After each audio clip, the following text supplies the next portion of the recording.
Good morning all. Today we'll be talking about antiviral agents. So let's introduce it first. So introduction. So what are viruses? So viruses are non-cellular infectious agents which take over a host cell to survive and multiply. That is, it is host dependent. It cannot survive on its own. It does not have any mechanism where it can survive on it. It depends upon the host for its multiplication, survival, for its energy. They can infect humans, plants, animals, and bacterial cells. They can infect humans, plants, animals, and bacterial cells also. There are more than 400 different types of viruses which are capable of infecting the human. They are responsible for some of the most common diseases like influenza, chickenpox, measles, mumps, viral pneumonia, rubella, smallpox, and many other viral infection. And one of the most recent is COVID-19. There are some others like your SARS, MERS. These are which are all the respiratory tract infections. They are caused by your viruses. Now let's see how they are transmitted. Now let's see how the viruses are transmitted. There are various ways. Airborne. COVID is spread through air. COVID, all respiratory tract infection are spread through your air, through your sneezing, coughing. Second, through your arthropods and ticks such as yellow fever and cholera tick virus fever. Through physical contacts, some virus which cannot survive outside the host, such as your HIV, cold virus, genital herpes, and rabies. And foodborne or waterborne viruses such as hepatitis A, E, and viral gastroenteritis. So these are the various ways where the viruses can be transmitted to the humans. Now let's go for the classification. Now let's go for the classification of virus. There are two classes of viruses. One is your DNA virus, another is your RNA virus. What are these DNA? These are adenoviruses that cause acute respiratory diseases, herpes simplex, chickenpox, and varicella zoster virus. And RNA virus are causative examples of encephalitis, respiratory illness, influenza, diarrhea, AIDS, such as caused by retrovirus. So they contain DNA. Let's go for the further thing. So let's see the structure of your viruses. So what is the basic structure?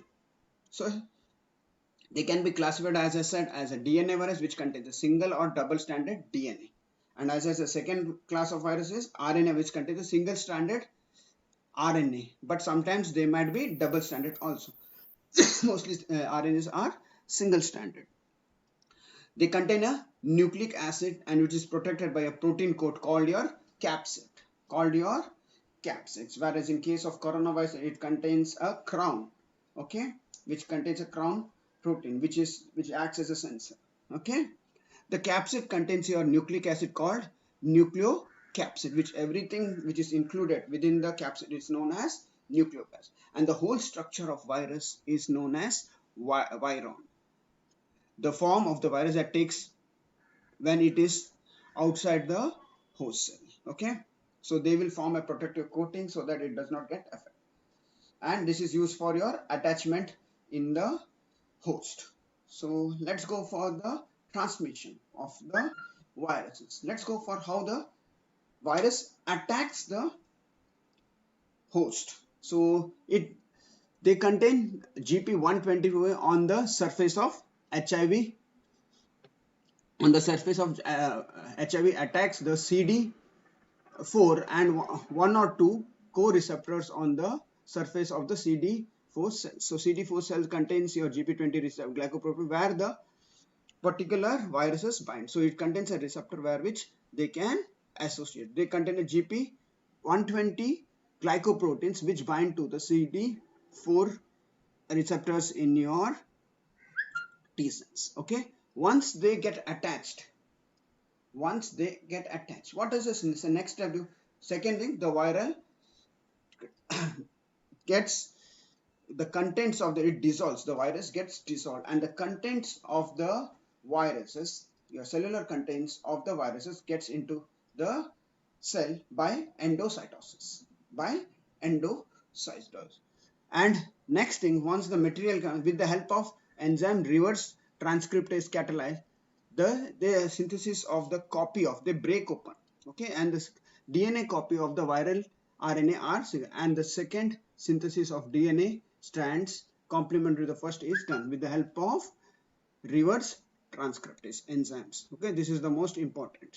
So once this double stranded DNA is formed, then they enter the host cells where they multiply into the respective RNAs, and which then come out when, so this transcription of the DNA results in production of your RNA. So once it enters the cells nucleus, it undergoes transcriptions resulting in production of RNA, and the RNA can serve as a genome for the new virus. Though this particular RNA which is synthesized in the host nucleus can act as a new genome, as a source for a new genome, and it will create all the necessary proteins which is necessary for the formation of the of the virus. So they will then, all this RNA will code for the respective organs or the organelles, and they come together to form a capsid. So all these particles then come together, okay, and they are assembled in macrophages. The HIV buds out of the cell without rupturing the cell wall, and does exist the cell by rupturing it and effectively killing the cell. So it will destroy all the cellular mechanisms, and once it comes out, then again through the budding process they come out, and the virus is now multiply. So n number of viruses can be synthesized at a single. So this is the life cycle of your virus. This is the life cycle, and this happens in the CD4 cells of humans, of the host. Now, where does the, so this we have studied about the viral cycle, how the virus develops itself in the host. Now, the most important thing is, where does this antiviral agents act? The antiviral agent must either block the viral entry or into or exit from the cell, or be active inside the host. So either it should block the entry or exit, or its activity, it should inhibit the activity inside the host cells. That are the methods. Antiviral agents are most active when the virus are replicating. So when they come inside the host cells and when they are multiplying, these antiviral agents are most active when the viruses are multiplying. So antiviral acts when the viruses are multiplying within the host. The earlier the treatment given, the better result. As we say, any of the antiviral agent, even in the coronavirus, but if you treat the virus at the first go, we rupture the cells by, by treating, giving hot steam and all, we give steam inhalation and all, we rupture the cell, the covering of the virus, and thus attenuate it. Whereas if they grow, then it will be difficult for us. So initial treatment of the viruses gives a better health. That's why they say work on the initial development of your immune development, so that your body can fight these viruses. Okay, a medication or another agents that kill viruses or inhibit their capability to reduce. So next thing is that the antiviral agent should kill the virus or inhibit its capability to reproduce. So it should affect the replication of your viral DNA. Viruses are obligate intracellular microorganisms, and drugs that target viral processes must penetrate the host cell also. So what happens, since the antiviral agents act inside the host cells, so the drug which is present should penetrate into the host cell. So this is one of the most important thing. If the drug cannot enter the host cells, then the antiviral agent is of no use, because antiviral agents acts inside the cells of the host. So whenever you are trying to design an antiviral agent, we should see that it can penetrate the host cell to attack the viruses. Therefore, the drugs that negatively impact on the virus also can likely to produce an negative impact on normal pathways of the host. So these drugs can interfere with the normal pathways like mitosis and all. They will block the DNA synthesis and all. So this That's why most of the antiviral drugs are associated with lot of side effects, because they enter the host cells and they might destroy the host cells also. They are not host specific. Okay, so that's the why there are the major side effects of antiviral agents. So this is how the antiviral agents are. These are the various targets where the antiviral agents can act. So first is, it prevents the attachment of the virus to the receptors on the host cell surface. So where the drugs can act. Entry of the virus through the host cell membrane, so that they can uncoating of the virus. Okay. Synthesis of regulatory protein like nucleic acid and polymerase. Synthesis of new viral and DNA, RNA and DNA. Synthesis of late and structural proteins. So once that RNA is protein, late structural proteins will be synthesized. And assembly. Once all the structural proteins they will form a bud and they will come out through macrophages and release from the cells. So antiviral agent can be act on any of these 8 steps. So antiviral agent can act on any of the steps of the viral cells. So we will be now telling the life cycle and where the drugs can act. So first, what I said, the virus gets absorbed on the cell membrane at the through the help of the GP120 glycoprotein, and then they penetrate into the cell, then they uncoat themselves. And next is then the initial transcription where the synthesis of early mRNA takes place. Then this mRNA then enters into nucleus to form your other parts of your just a minute. Sorry.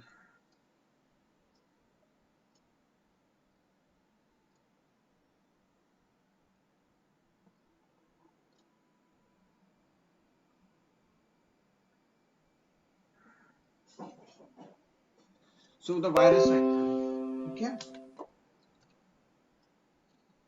the viruses enter the first, it gets absorbed across the cell membrane of the host. Okay, the virus gets absorbed across the cell membrane of the host, then they penetrate into the then they penetrate into the uh, nucleus cytoplasm, where they through uncoating, and then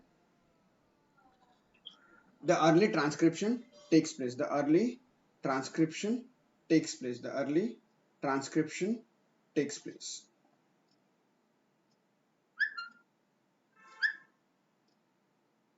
The early transcription takes place.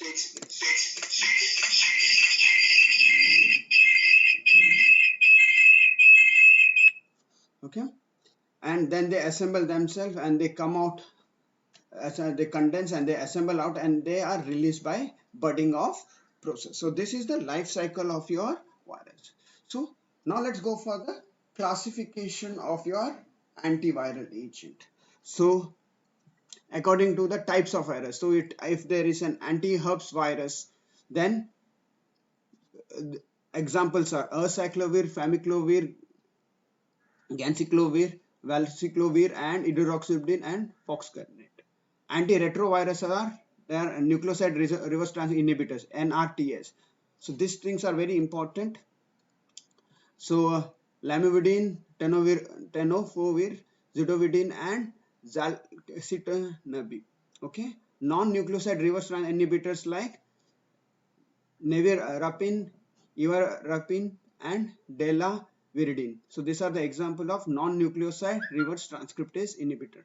And protease inhibitor like ritonavir, indinavir, nelfinavir, and lopinavir. So these are the examples of protease inhibitor. And anti-influenza viruses like adamantine, rimetadine, etc. And non-selective antiviral agents like ribavirin, interferons, and lamivudine. So these are the classification according to the viruses in which they act. So next classification is your chemical classification. This is important from your examination point of view.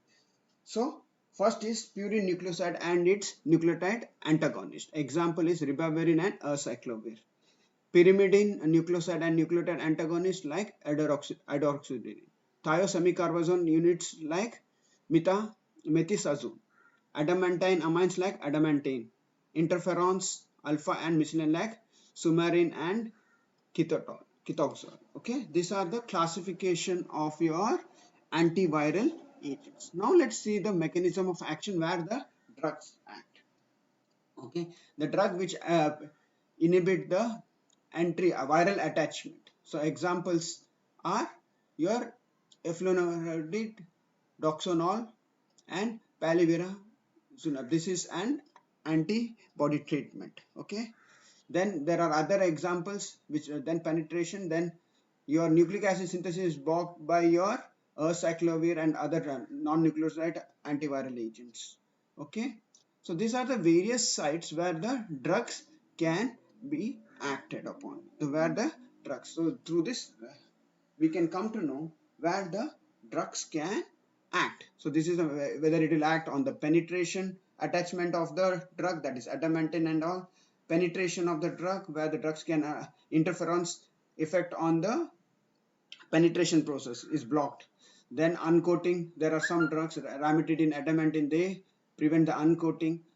Then nucleic acid synthesis, that is non-nucleotide, the example like cyclovir and all zidoviridim, they are the example of such where they attack the nucleic acid synthesis. So protease inhibitor inhibit the protein synthesis, late protein synthesis. These are the sites of action of various drug.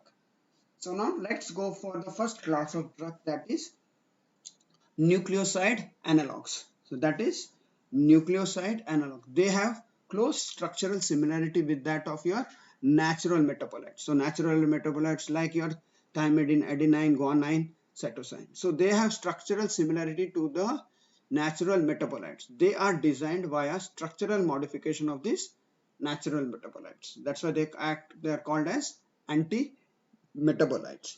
They interfere with the normal metabolic process and or inhibit the enzymes involved in this process. So your DNA synthesis and all, by acting as a false target, they will inhibit the enzymes which are necessary for your DNA synthesis.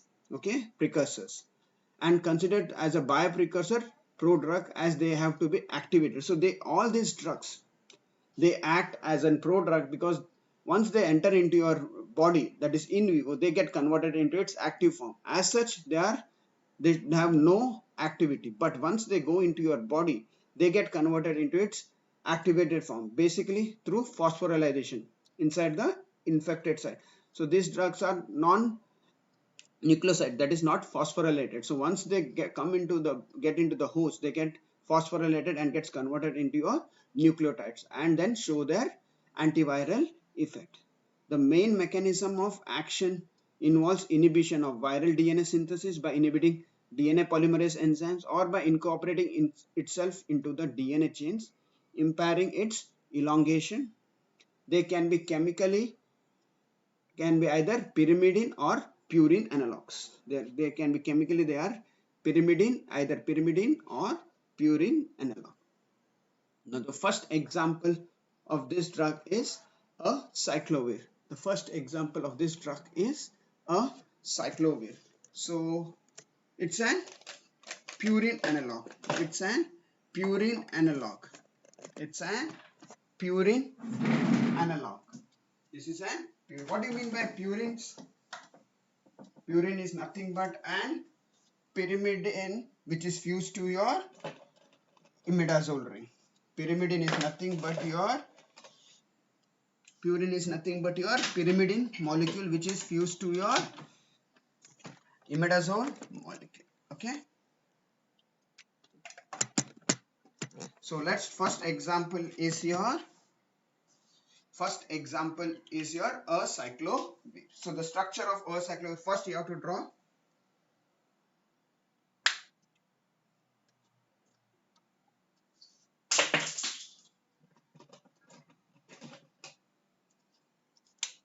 First you have to draw is an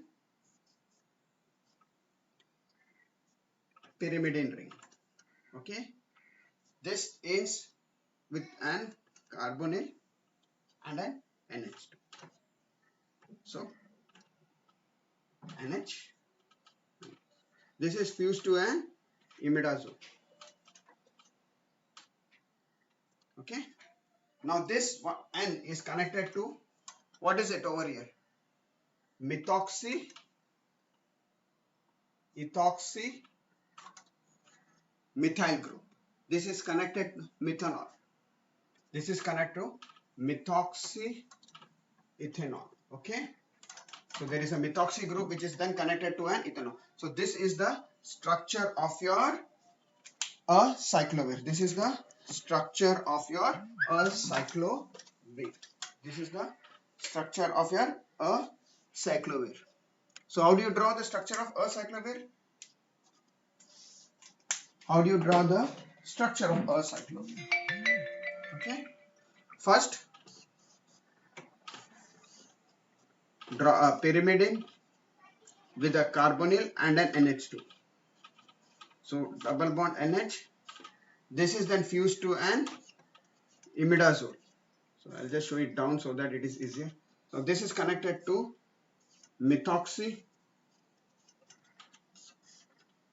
ethanol. This is connected to a methoxy ethanol. Okay, methoxy ethanol group. So this is the structure of your cyclovir, and it is an example of a nucleoside analog and prevents the replication in infected cells.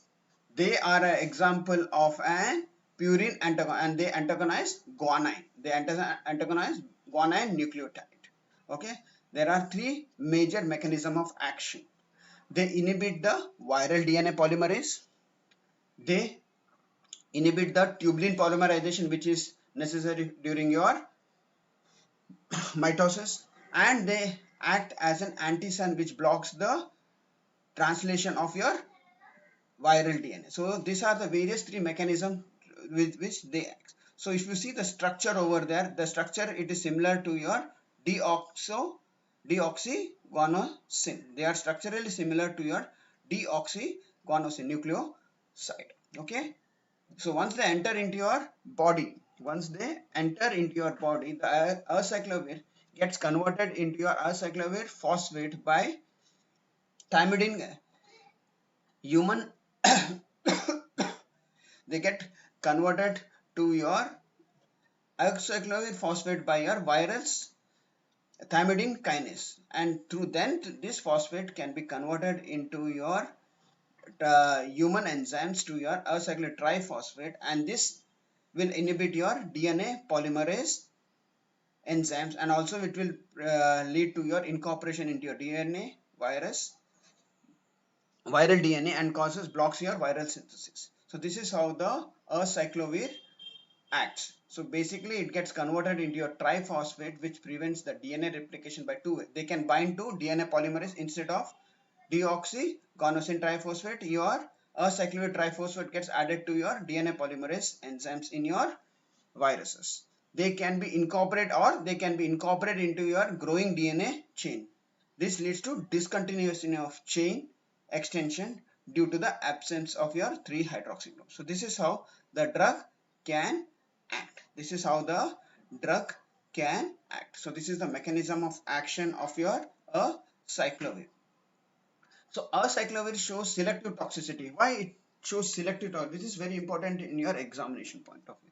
Why acyclovir shows selective toxicity? It is toxic to only to your virus cells, not to your human. Okay.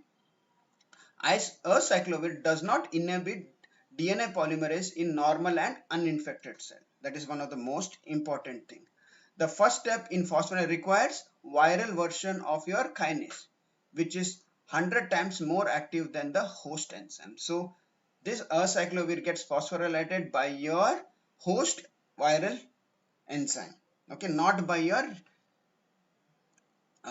host enzyme, but by your viral enzyme. That is the first important thing. Next is and there is a selective uptake of this acyclovir by your infected cells. So your acyclovir is selectively absorbed by your infected cell. And the third thing is acyclovir triphosphate is 50 times more selective on your viral DNA polymerase compared to that of cellular polymerase. So they are more selective to the viral DNA polymerase rather than the cellular polymerase enzyme. That's why these acyclovir are called as are try to cause selective toxicity in case of your drugs. Okay.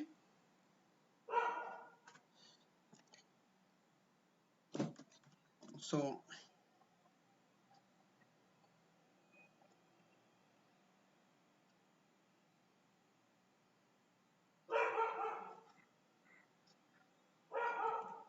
let's see the therapeutic uses. They can be used as herb simplex virus type 1. They can be type 2 varicella zoster virus. They can use for the treatment.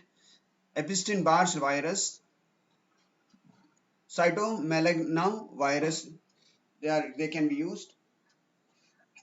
They have, but the only adverse associated with it are nausea, vomiting, diarrhea, headache, drowsiness, and confusion. These are the side effects of your cyclovir. Now, some of the structures which are prepared to increase the oral availability. So, this cyclovir then was converted into ganciclovir. So what is the only difference? It contains a dihydroxy group. It contains a dihydroxy group in the structure. Next is your flamiclovir. They are less polar. They are less polar because both the OH groups are converted to an ester. Okay, they act as a prodrug. They get converted into your peniciclovir by hydrolysis. Okay, this is the structures of your drug. So only the difference between flamiclovir and peniclovir is they do not contain an O-methoxy linker, which is present in your glancovir and your acyclovir. So it is direct and one propyl group which is connecting the two esters. So these are the structural features of your. Today we will be starting with ribavirin. It's an antiviral drug. Okay, it's a purine nucleoside. Though it contains a single ring, you can see that it contains a single ring, but it acts as a purine because it has got a side chain. Okay, amidic chain which acts as an inhibitor, and your triazole ring. It's a 1,4,1,2,4 triazole with the carboxamide, that is CONH2 group at the third position. So we can.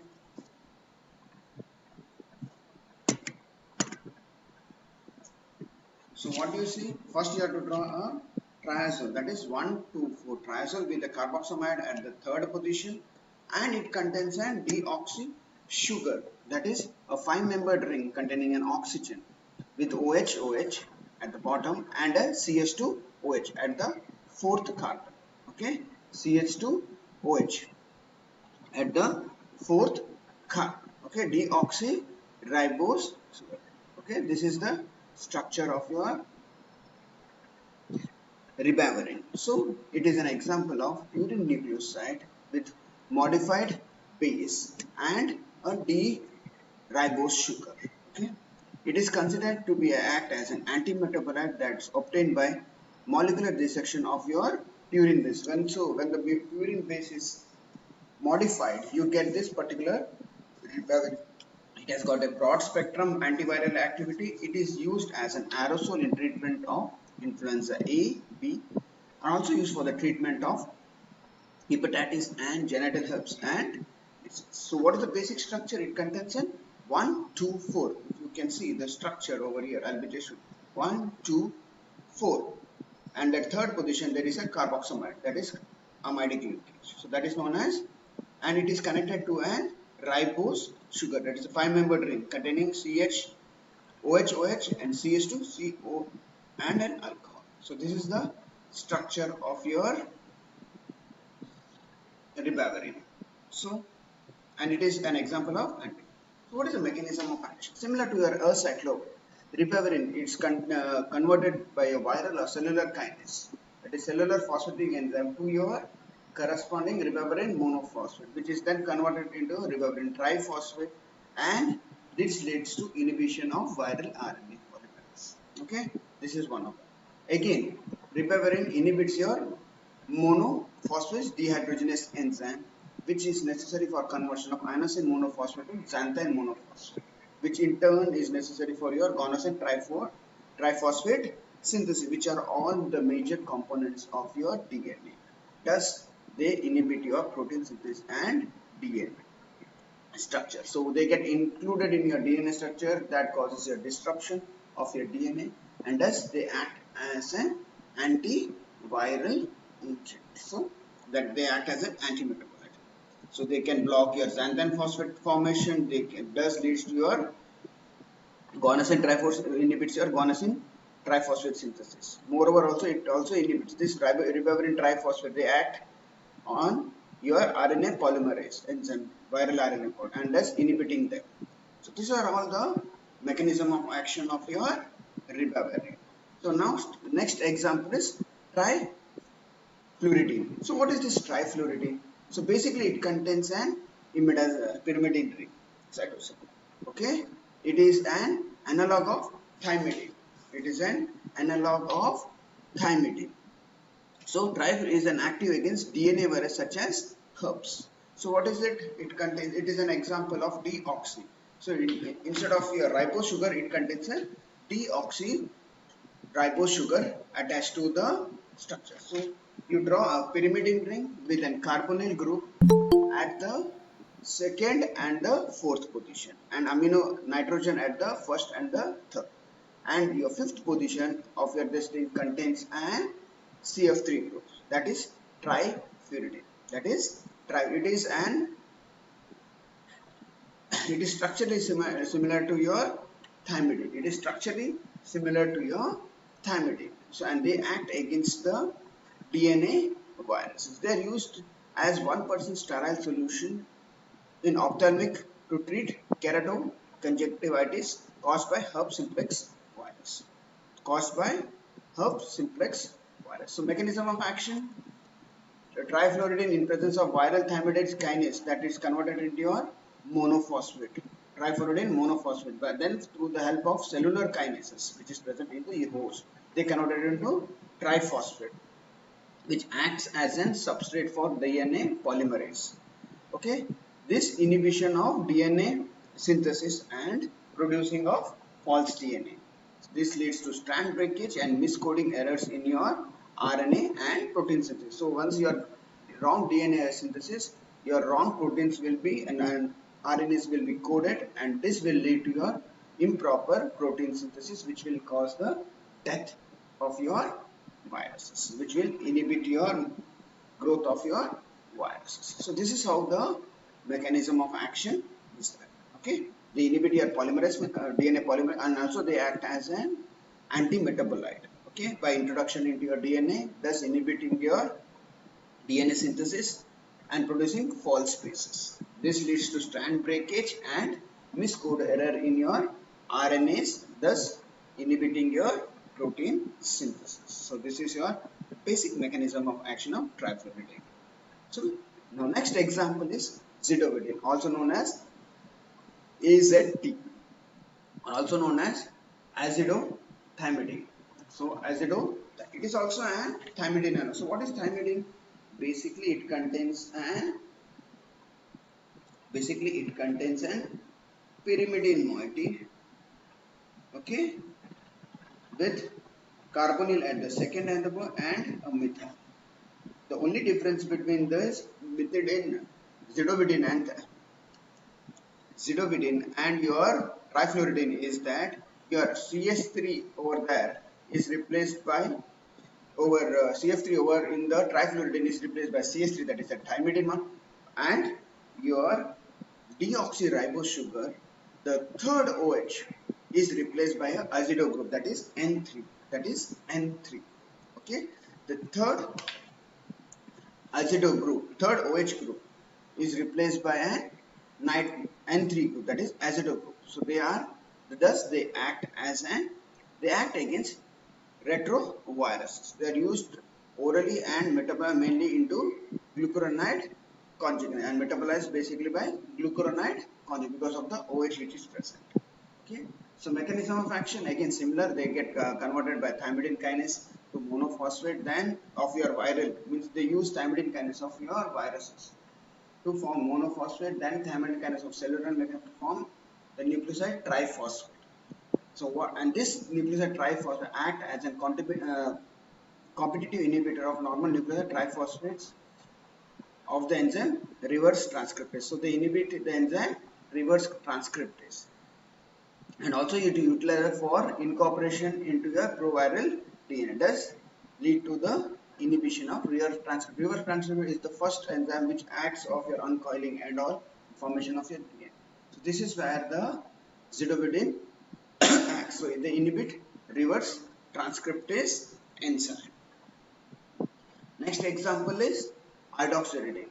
Next example is idoxuridine. It is similar to that of, only thing your CH3 in your thymidine is replaced by your iodine. That's all the difference.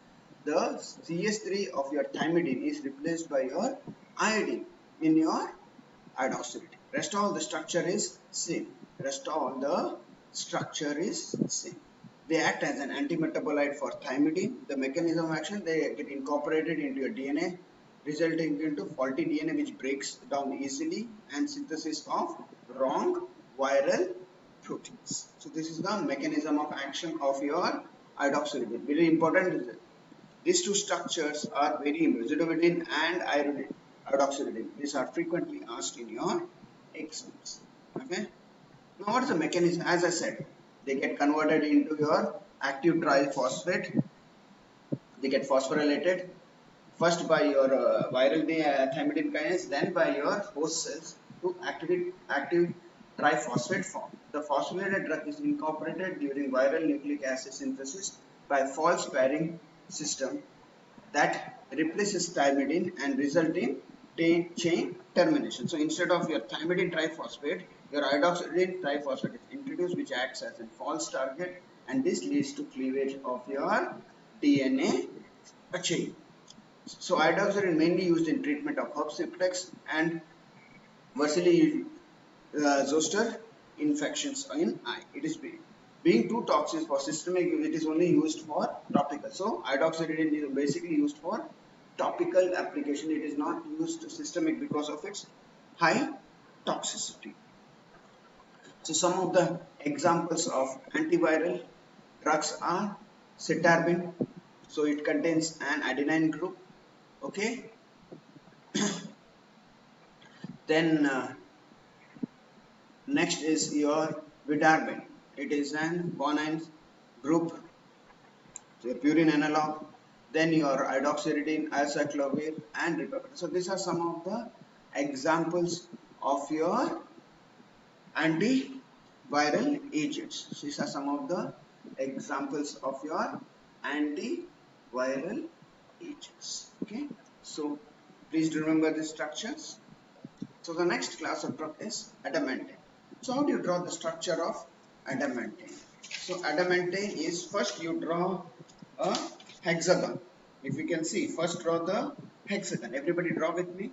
Then you draw another hexagon, okay, downwards, and then connect the topmost and the bottommost in between, two rings, and a NH2. Okay, that's the structure of adamantine. That's the structure of adamant. That is nothing but two. It is three fused. 1, 2, 3, 4. There are four. If you see properly, there are four cyclohexyl rings which are fused among each other. Okay, there are four cyclohexyl rings which are fused. It is a bicyclic compound. Okay, adamantine derivative is a tricyclic amine which is useful for prevention and treatment of influenza caused by influenza A virus. Mode of action it appears to involve in inhibition of uncoating of your RNA. So once it gets attached, then it should get uncoated. So after attachment it should get, so it prevents the uncoating of your virus, thereby blocking the transfer of viral RNA into the host cell. So initially only it will be blocked. So if you are treating adamantine, it will prevent the entry of your viruses into your host cells. Okay, that it will prevent the entry of RNA, viral RNA and DNA into the host cells. Okay, and it's also involved in prevention and penetration of intact viruses into the host cells. This is and first preventive measure. Okay, your viruses will not be allowed only to enter if you are treating with adamantine. Okay, so this is the mechanism of action. So next example is methicillin. It is an example of semi-thiocarbazole derivative. Okay, semi-thiocarbazole derivative. So what is this? What is this semi? If you can see the structure, it has got NH